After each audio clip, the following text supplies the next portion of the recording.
Hey there, YouTubers, viewers, subscribers, and non-subscribers. RoseRed17 here, and welcome to my channel. This is a review video of Fairy Tail 100-Year Quest, Volume 13, Chapters 107 to 117. And here we see Natsu and Daruma starting up their little brawl. And Natsu was about to get pounded until Suzaku came in and the two teamed up once again. I will have to say, I'm starting to like the Natsu/Suzaku team up. What did Natsu call them?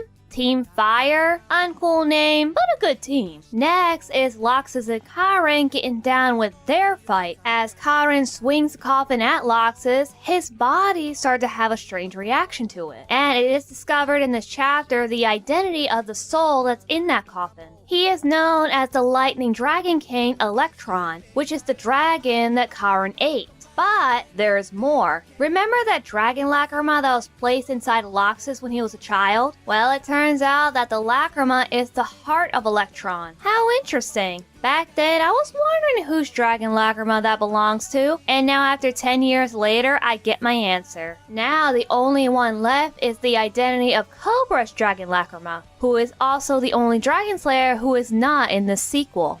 Yet. But understandable since he is not a member of Fairy Tail. But you know what? It would be nice to see him in the sequel. So anyways, back to Laxus versus Karen, as Laxus is willing to free the soul from Karen's grasp. And let us see what will Laxus do. But what happens is something unexpected. And I cannot believe what this guy did to defeat the Yellow Dragon Slayer. Also, the title that was given to this guy is Ridiculous! Utterly ridiculous! Yeah, what she said. I would prefer the Atmosphere Dragon Slayer. I know it's a mouthful of a name, but it just sounds better to me. Anyways, back to what I was saying, what Laxus did to defeat Karen was unexpected. First off, the two of them had their continuation of the fight. Karen smacks Laxus around with a coffin as the Lightning Dragon Slayer ends up getting trapped inside. Then it cuts to a flashback from 30 years ago, when Karen witnessed the death of Electron by the former master of the Darabalos Guild as a young child. Karen was forced to eat his flesh, except for the heart. But it comes with the consequences, as young Karen was getting nightmares due to the effects of eating the dragon. Wrath comes along and discusses about sealing the soul of Electron within a box. And since Karen was the one that stole his life, Wrath told him that it was his responsibility, even though the former master was the one that killed him. But whatever, I guess. Back to the present, Karen plans to absorb the dragon's heart from Laxus' body. But our man Laxus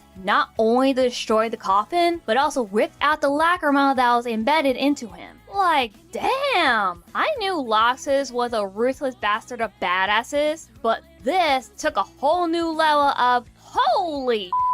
I literally grabbed my chest when I saw this panel, and chills were crawling up my spine. I don't think Natsu would do something like this. And he's always been the guy who takes all kinds of risks from beginning to end, even putting his own life on the line to save his friends. What Laxus did wasn't just to stop Karen, but to also free himself from the curse that was placed on him by his father. I personally think Laxus took the spotlight for this one. I have been seeing small panels and short chapters of these two fighting throughout this arc, and finally got the ending of it, and it was brilliant. Now to the fight between Natsu, Suzaku, and Daruma. Natsu makes the first move, as always, but has no effects. Then Suzaku tries to cut the rocks, but then remembers that the rocks are made from the walls of the labyrinth, therefore cannot be damaged. Daruma makes his move to attack and causes the rocks to fall. Natsu was willing to use one of the rocks to swing back towards him, but Daruma received no damages. I guess he has the ability to break his own rocks. But then Natsu and Suzaku try their sneak attack, but then get pushed away as they're having a tough time defeating this guy. But then it cuts to Selene as she discusses about his weakness, which are the stones. One of them that was found by Natsu in one of the previous volumes are the stones she was talking about. Those stones are the power source to Daruma, and if they are destroyed, he will be weakened. That is so cliche. But hey, at least this one involves the help of teamwork. Then the power of friendship, which we will get to later. Selene told Happy that there are 72 of them as Happy freaks out saying that is too many. Selene then created a portal, grabbed Happy, and transported to Grey Urza Wendy Carla and Gajeel. Selene asks Gajeel to give her one of the stones in his possession. He gives it to her as she breaks it, telling them about the stone being the core to Daramak, and asks for their help into destroying the cores. Happy explains the rest of the situation, which includes Natsu and Suzaku fighting Daramak, who came back to life, etc, etc. Urza waking up and heard about the situation and agrees to help. Selene then created 2 more portals for Laxus and Lucy to step through as Selene once again asks for their help. She is planning on creating portals to the location of each core for the crew to destroy, but Carla's not too sure about her plan and Laxus suggests backing up Natsu in his fight. But Selene told them that it'd be pointless because Daramak cannot be damaged unless the cores are destroyed. They all agree to go with her plan as Lucy summons her spirit Pixis and uses him to find the core. But Selene already knows where they're all at, which causes both Pixis and Lucy to sulk in the corner. Deja vu here, am I right? So Selene created every portal for each person as they stepped through. But then Gray suddenly stopped and asked her if she was okay, and then asked why she helping them in the first place. Now this is where we get a little bit more details about Selene and why she wants to kill the other dragon gods. Well, it turns out that she wants to live among the humans without the threat of the dragons, and even wish to become one. When that little conversation came to an end, Gray enters the portal. Then it cuts to Lucy finding a core, thinking about how to destroy it. And then the image of the spoiler Twitter source commence. You know, on Twitter, people post images of the upcoming chapter before it's released. You know, spoilers. Well, during my spare time of scrolling through my phone, this image was literally the first thing I saw when it comes to spoiling this chapter. When I saw this, I had mixed emotions and words going through my head. And after a while, the one sentence that came out of my mouth was, did she really break that core stone with her bare foot? No cuts, no blood, no bruises, and no broken bones. And when the full chapter came out, I see everyone else using their magic. But then again, Selene and Gajeel used their bare hands to break them as well. So now, this isn't as impressive as before, but I still would not underestimate the power of the Lucy kick, because she's always got strength behind that foot of hers. Even Natsu mentioned it one time. Been hurt worse by a friggin' Lucy kick. Don't tell her though. Coming from a guy who has been beaten and faced death on multiple occasions, which is proving my point. But even so, these core stones don't seem to be that hard to break, since we see Happy Plu and Pixis break them with no problem, while Selene continues to create portals for the members as Gray starts looking for one and ends up running into an unfamiliar face. Now Gray, another problem to deal with, but I guess it can't be helped. So Gray is going to be dealing with this guy throughout the chapter, and probably the next scene how in the last panel shows Gray using Juvia's magical abilities after swapping bodies with her due to this guy's alchemy. Yeah, not much to say about this one. Besides Sai, who is the guy that Gray's facing right now, using his abilities on Gray to swap bodies with the woman he loves. And the same goes for Juvia on the ship. You know, I betcha that Natsu would turn into Lucy if he was cast under that spell and vice versa. So anyways, Gray continues to fight within Juvia's body without being able to use his magic, but able to use hers. So Gray continues to fight Sai using Juvia's body and magic power, then remembers her most usable attacks. But then Sai realized his mistakes and used a forbidden technique on him that would transform him into someone that Gray considers the weakest. And Gray transforms back into himself.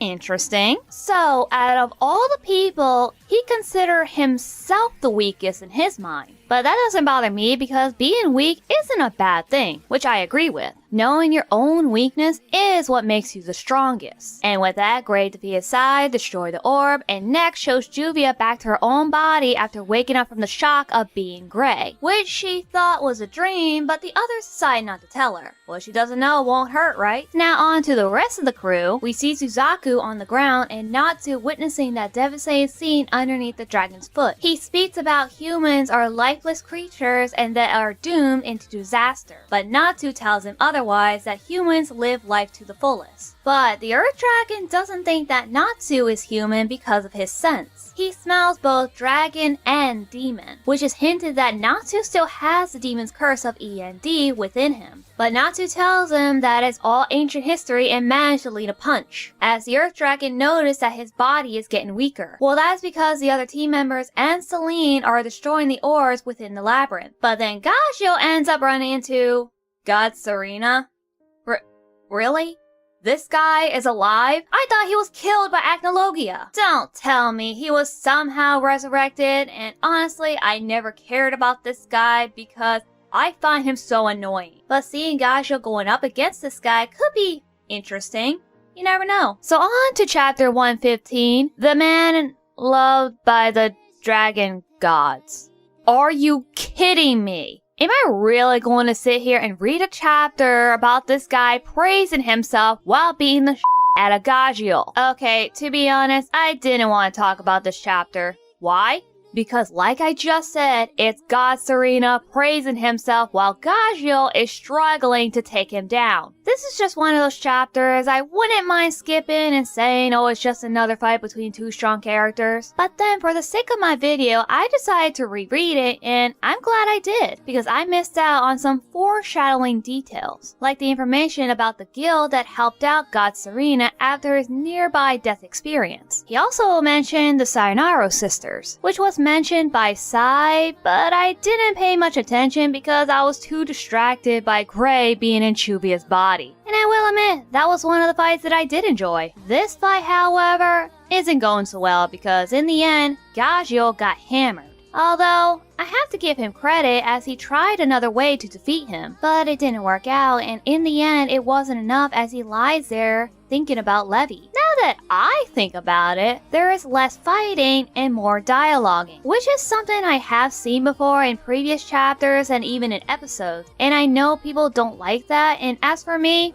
I can relate. Later, Lily finds Gajeel thanks to Celine and knows how badly beaten he is. Gajeel told Lily that God Serena took off with the orb and told him to go after him, but Lily can't find him since his nose isn't as strong as the Dragon Slayer. So he ends up carrying Gajeel as he leads the way. Meanwhile, with the rest of the crew as they destroy the remaining orbs, as Celine said, there are 2 left. And to my surprise, there is Kyria with an orb and decided to destroy it for Suzaku's sake. And Laxus praises her for her kindness. Okay, I am totally shipping these two together. Anyways, with only 1 orb left, it's up to Lily and Gajeel to get the job done. Celine is at her limit as the portal starts to close, and Lucy wants to help Natsu, but was stopped and told to trust her friend and leave the labyrinth. While Gajeel and Lily find God Serena, but also Sai and Alpha Syria. Gajeel and Lily attack God Serena, but then they get ground pounded by his attack. Then Sai uses his love-bound alchemy on Gajeel and turn him into Levy. Lily noticed that God Serena is getting away, but Gajeel doesn't seem to care as he's more worried about damaging Levy's body due to her carrying his child, and thus using her magic to ground pound Sai and transform back with the orb in his hand, destroying it. I just love seeing the image of Levy's face making that expression and seeing her beat the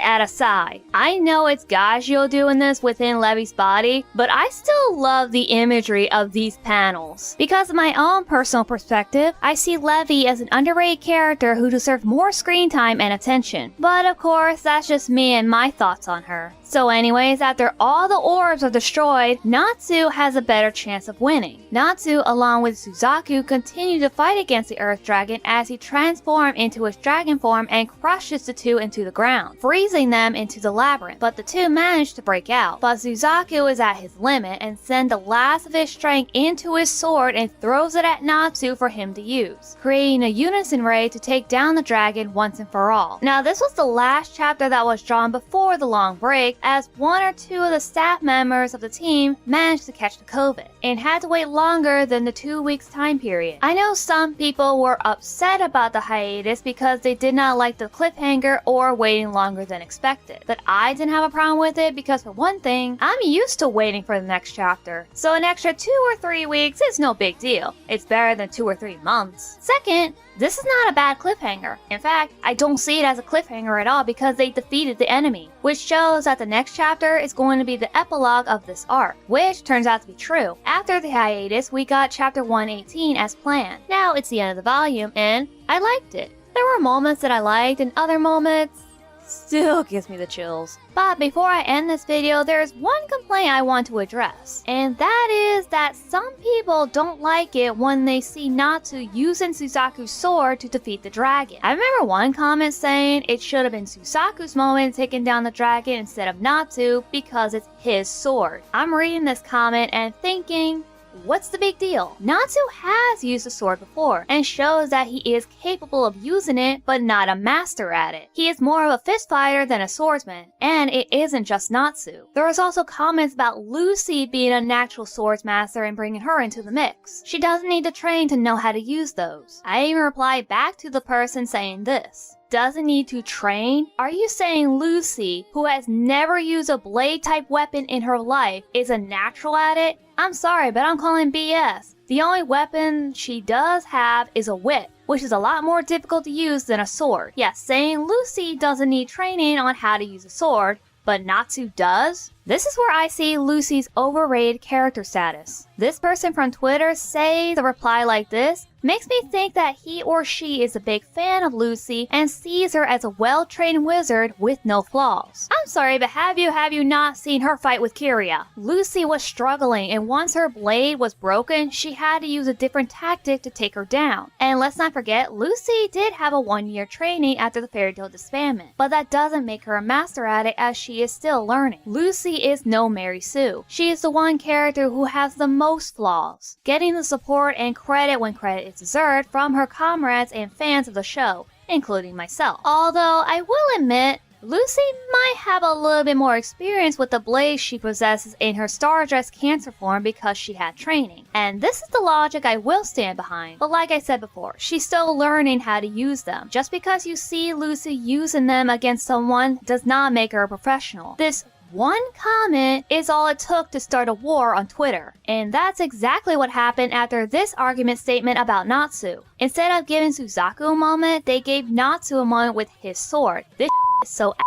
Natsu never tried using a sword before, and he literally hangs out with Urza. I'm one of those people who's trying to counteract that argument by stating the facts and defending Natsu. And it's not just because he's my favorite character, but giving a reminder of the fact that Natsu did use swords before. Here in chapter 117 would be his 3rd time using one. The first time was in Edelus, which to show he wasn't really good with it. But in his defense, it was his first time using one, and the second time was in Tartaros, which he used to cut the chains on him and Lazana, and using on the ghostly figure of Zera. Natsu being simple-minded isn't always his downfall. He does figure out how to use a sword, and in his mind, swords are used for cutting and slashing, nothing more. That's all it takes. He doesn't need to be a pro to kill someone with it. It's like defending yourself against an attacker with a small but sharp object, and you don't need skills for that. All you need is that sharp object and your survival instincts. That is what Natsu did at the end of chapter 117. He didn't use any special sword skills. He just used that sharp object that was given to him and his fighting instinct to take down his attacker. So that sums up my statement on the matter, and I really wanted to clear that up. Just because you see Natsu or Lucy using something that you've never seen them use before, don't just jump to conclusions and make assumptions about it. Think of the logical reason behind their actions.